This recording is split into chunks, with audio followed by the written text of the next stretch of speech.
right, so we're at the Spa Aviana at the Hyatt Gaining Ranch, and you're getting your nails what shape? I'm not. She's just gonna clean them up a little bit because I don't like them too long.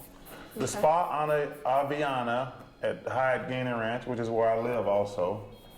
That don't mean y'all can come over. That's just where I live. Don't come over.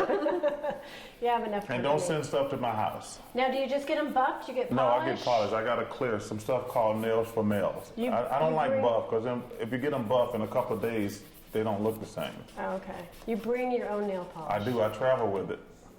Because if I don't like long nails. I get my nails done at least once a week. Okay. And sometimes I'm not at home for that period of time, so I have to get them done on the road.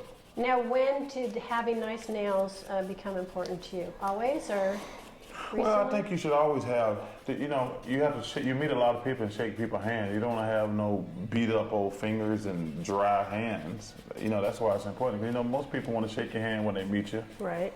So that's important. Good first impression. Good first impression.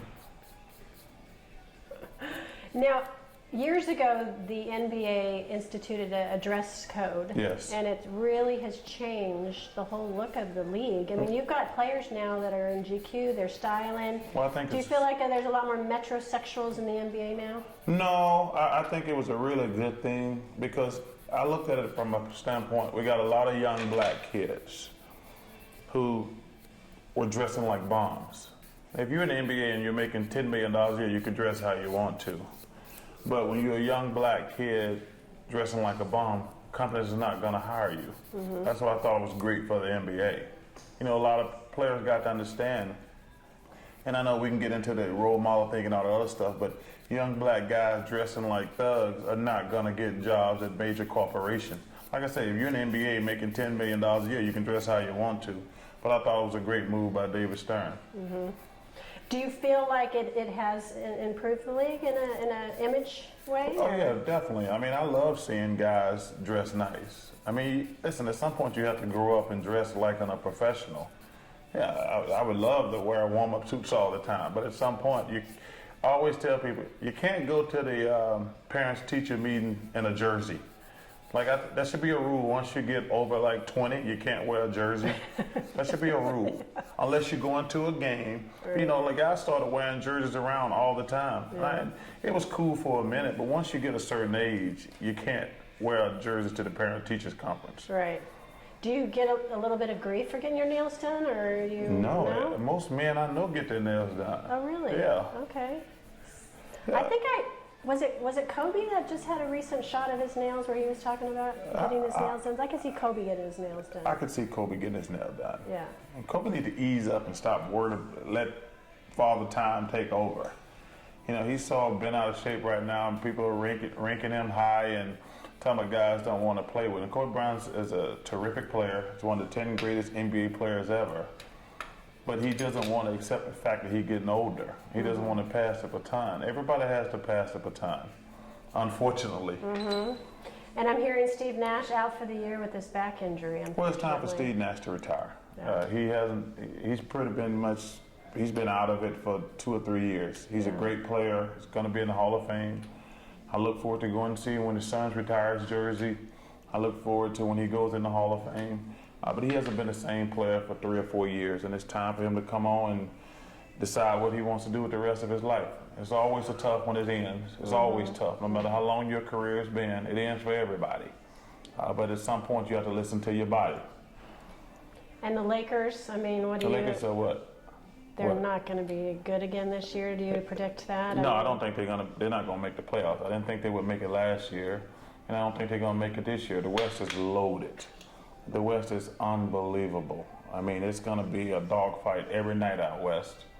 Kobe, I heard you talking on the radio that everyone has to make a decision whether they're going to go for the money or try to keep their team be competitive. Yeah, he made a decision. He took a lot of money, so it's hard for him to bring other players in. But also, I think the biggest problem is the reason guys might not, like I said, I don't know if it's true or not, but the reason is Kobe doesn't want to pass the baton and realize that he's not going to be the best player in the NBA or on his own team at some point. That happens to everybody. Talk about the state of the Suns. Robert Sarver, chicken suit. Did you like that from Popovich? Listen, listen. I think the Suns regressed this summer. I don't understand why they're bringing in all these point guards. Yeah. I really like what they've done the last couple years, but I think bringing in all these point guards, I'm not sure what they're doing. Obviously, Bledsoe's a terrific player. Dragic's a terrific player.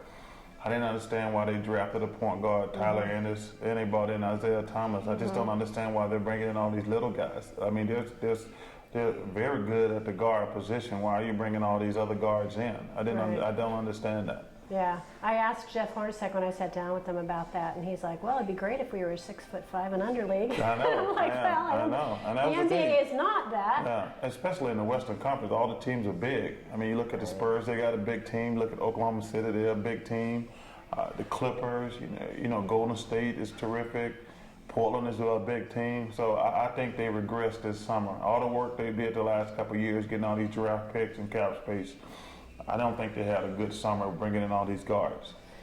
They believe that Phoenix is a place that free agents will come and want to come. Do you think that they're a little, I don't want to say delusional in that, but do you think that do you think it is a good place for free agents to come, and do you think they're going to have a hard time getting a big name? Listen, it depends on the free agent. Depends on what other cities are available. Phoenix is a great city. I mean, obviously I live here. It's a great city. But I don't think you put all your eggs in a basket trying to get a free agent. I mean, look how many teams have ruined their future trying to clear up cap space, hoping for one guy to come. But I don't think it was a very good summer for the Suns. I mean, they thought that maybe LeBron would consider coming here. I know. And listen, let me just tell you something. One of the coolest things that I've seen in the NBA was LeBron going back to Cleveland. Yeah. I was one of the guys who thought he should have never left Cleveland, and I was really excited that he went back, and he's got a fan for life, because if he could bring a championship to Cleveland, that would be amazing, and that's one of the reasons I like living in Phoenix. I would love to see the Suns win a championship, but these fans here are amazing, and I always root for the Suns, because listen, you can go to LA, you can go to Boston and win anytime you want to, but I root for the smaller market teams. When LeBron did go back and he brought Kevin Love and whatnot, there's a lot of excitement. Maybe they're the team to beat in the East. They're not the team to beat. But yeah, LeBron just came out and kind of cooled everyone's heels by saying that, hey, Chicago's better than us. So what do you see in the East? I think Chicago, they're the two best teams by far. But if Derrick Rose healthy, Chicago's going to be the team to beat. Because let me tell you something. They got Pau Gasol to go along with Noah. They got a big kid from overseas named Miritic, who's flat out terrific. And I'm a big Doug McDermott fan. So Chicago has the best team in the East if Derrick Rose is healthy. But LeBron and Kevin and Kyrie, they're going to be very good. But those two teams are in a class by themselves. Watching Derrick Rose play the other night, still driving the hoop, still playing with a little reckless abandon. I mean, his body can't take that. Well, you got to play with reckless abandon if you're going to play. And he got to see if he can stay healthy. I mean, it's a long season. I don't put a lot of, trust in preseason. This NBA season is 82 games long. And he came back last time and played 5 or 10 games. So you got to wait and see how his health is going to hold up. And it's going to be something you have to watch all year. But if Derrick Rose is healthy, Chicago's the team to beat in the Eastern Conference. Now, I was hearing you on the radio again, caught just a little snippet of it. When I think a long time ago you said the worst racism is maybe the quiet ones that you don't kind of behind the doors and whatnot. There's been all this stuff with the owners, with Donald Sterling and then the Hawks. I mean, what is your feeling about where the league is as far as the difference between the owners and the players and their, the owners and the players have to realize we're in this thing together. And listen, there's no place in any society for racism, sexism, anything like that. And it needs to be always called out, especially if somebody makes it public. If somebody's racist or sexist and they're quiet, they're not heard. But if somebody comes out and says something, does something to, I have a daughter toward a female, they got, I think this whole thing with domestic violence has been really silly with the NFL. I could solve that thing in 2 minutes sitting here with you. And what would you do? If you hit a woman, you're going to get suspended the first time. And the second time you do it, you're going to be out the league for life. I don't understand why they're having such a hard time. I mean, I think Roger Goodell and the NFL players have handled this thing ridiculous. If you hit a woman one time, you're gonna get suspended. The second time you did it, you're gonna be banned for life. It's that simple. I mean, I don't understand why they're having such a hard time coming up with a solution. You can't hit women, plain and simple. I mean, everyone talks about, well, the Ray Rice thing. I mean, why are people so upset when they actually see the video? But when they knew what happened. Actually, in fairness, I do agree with that to a certain degree. As much as I've heard about domestic violence in my entire life, I've never seen it in person before. I mean, you always see the woman in pictures after the fact. Mm-hmm. I mean, but when you see it, it's an awful thing. But that being said, I hope that Ray Rice and Adrian Peterson get another chance to play in the NFL. I don't disagree with what Adrian did. I think you should spank your kids if that's your way of disciplining your kids. That's up to you. Mm-hmm. We can't let people dictate how you raise your kids. What's next? Somebody say, hey, your kid is fat. You get to lose your job. It's up to every individual. I mean, obviously, I'm against child abuse, but we can't let outside entities dictate how you raise your kids. Like I say, what if I go to somebody and say, hey, I think your kid's fat. We got to take your kids away or we're going to fire you at work. We have to be very careful trampling on people's individual rights. They're experimenting right now with taking a minute away per quarter to have a shorter game. That's the stupidest thing I've ever heard. Okay, I was wondering how you felt about that. Yeah, that was stupid. They need to stop that. What I think the NBA should consider, and they're not going to because they're greedy pigs, everybody, owners and players, they're greedy pigs. I think they should shorten the season to 70 games and don't start to Christmas. Because if you go back and look, part of my job is paying attention to the ratings. The best ratings we've ever had when they had a shorter NBA season. I think they should move the season back instead of starting in October, late October. They should start, like I say, when we have the short NBA season start at Christmas, the best ratings we've had in 15 years. So what I think they should do is shorten the season to 70 games, don't start until Christmas, and then you don't compete with the juggernaut that is pro football and college football. I think that'd be the ideal scenario, and then everybody could be happy. Have you talked to the new commissioner about that? I have not talked to him about that, but I've been very adamant about that. When people talk about, the length of the season, 82 games. Listen, it is what it is, but you have to look at the big picture. Nothing can touch pro football. Right. I mean, nothing. And college football is obviously off the charts also. If you move the season back a month, you get those fans, it would improve your fan base, and then people have more dollars to come to a very good product. Yeah, I mean, it makes sense. It makes sense, but common sense is not so common. More of a personal avenue, you're 51. How are the 50s treating you so far? I'm just glad to be alive. Gail, I never, when you're young, you never think like, wow, I'm going to be 50 one day. And now that I'm 50, it was great to turn 50. Now that I'm 51, my body's beat up, but I wouldn't change a thing about my life. I've been so blessed. I'm 51 years old, but I've never had a real job in my life. I've exceeded all my expectations.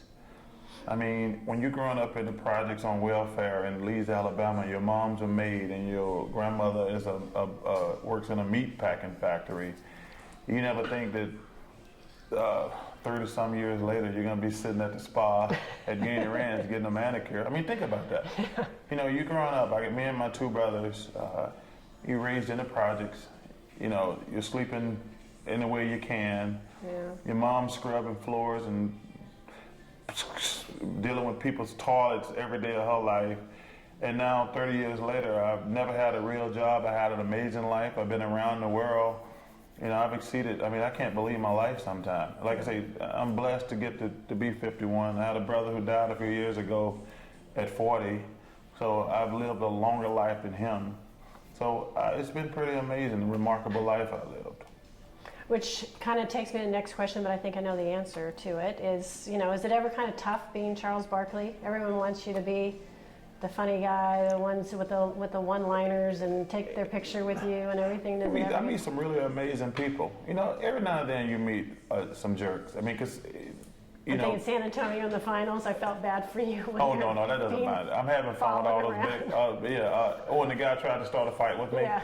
I'm not going to overreact. Yeah. I'm going to protect myself, but I'm not going to overreact. I know this guy came up trying to insult me. He wanted me to hit him. First of all, most people they just want you to hit them so they can sue you. Right. But I meet really amazing people. You know, you only hear about it when something bad happens, but I really meet amazing people. I mean, I meet cool people all the time in my life who just want to say hello. But that goes with it, Gail. You know, I get annoyed when some of these guys say, I don't want to be interrupted at dinner. I don't want to sign autographs. I don't want to take pictures. But you do want to make $15 million a year. You know, you can't have your cake and eat it too. Some of these guys annoy the hell out of me. I mean, God bless them, number one, making all that money. I never made that type of money, but I don't hate on them, God bless them. But that goes like, you're going to have to take pictures. You should take pictures. You should sign autographs. Now, like, if you're having dinner, you can say no and wait till after dinner. But you should sign autographs and take pictures. They're not paying you $15 million just to play basketball. There's a lot of stuff that goes with it. Yeah, I wonder sometimes with the veterans, if there's a little bit of There's a anger disconnect. at these young guys. Well, there is, like, Yeah, you know, so back more. in my day, some of the old guys were really mean and angry, but some of them were amazing. You know, like Bill Russell's been a mentor to me, Dr. J. Moses, Clifford Ray, you know, Truck Robinson guys, they've been great. But some of those guys, they're just jackasses. I'm like, dude, like, I can't get mad at Kobe Bryant for making $30-some million a year. God bless him. But as long as he appreciate what me and some of the older guys did to put him in that situation, that's all you want is a little respect.